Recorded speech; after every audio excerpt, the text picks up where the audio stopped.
funny guy. "You know what Neptune's trident is, Frank?" Warren asked.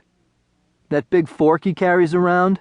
I've seen him with it on TV, so?" "So go sit on it."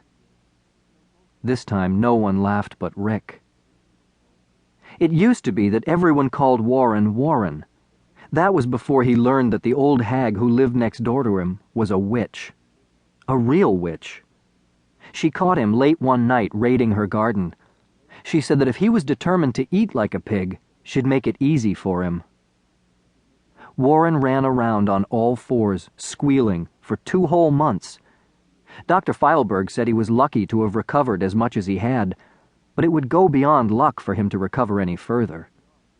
Warren's father said he hoped Warren had learned his lesson. Warren had. "Bableep, bableep, bableep, that's all, folks," Rank Frank whooped. "Do you know where I live?" Warren asked him. "Yeah, on 12th. Out back in a sty, right?" Frank honked a laugh. Warren forced a smile. "Good one. Anyway, right next door lives this nice old lady. Growing in her garden are the best watermelons you've ever tasted." Rank Frank sat forward, suddenly interested. "Really?"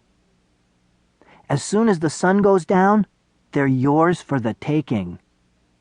"All right. Thanks, Piggy." "Don't mention it." Warren only hoped that the old hag was into garden slugs now, instead of pigs. The sound of backfire ripped the morning air, and Princey's rusty pickup struggled into the agency's driveway. Princey was a cyclops, with one eye in the middle of his bald head, scrub brush bristles growing out of his ears, a cigarette dangling from the corner of his mouth, and a constant snarl showing yellow, pointed teeth. "Grow, witch!" Princey groaned as he unfolded himself from the pickup's cab.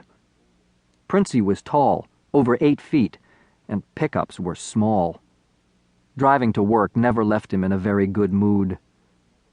He trudged to the side of the dispatching office, really an old garage, hacked, spit, and unlocked the door.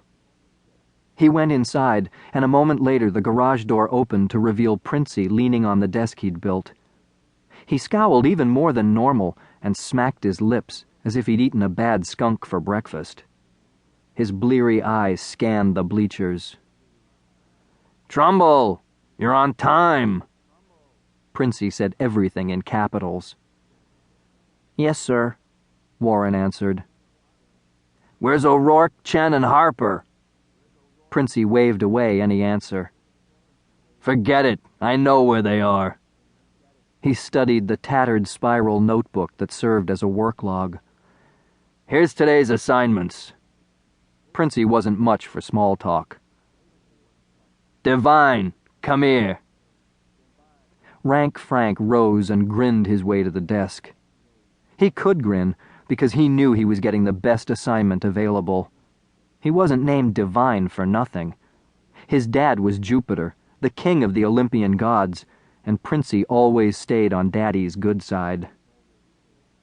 "Divine, a beautiful young princess is trapped in an evil warlock's tower. Try to have her out before closing, will you?" Rank Frank was still grinning. "Sure thing, boss."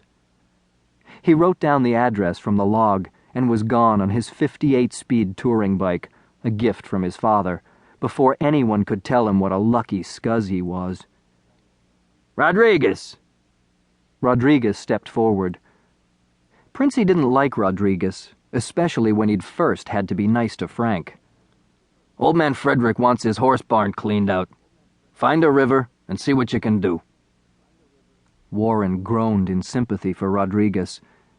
3,000 years ago, Hercules had cleaned the huge and extremely filthy Augean stables by diverting a river through them. Ever since, Cyclops like Princey always assumed that rivers were the only way to clean stables. Most humans were not as strong as Hercules. Actually, no humans were. They had to use a shovel. Rodriguez had a manure-filled day ahead of him. Princey handed out the work assignments one by one. Thurston had to capture an escaped winged horse.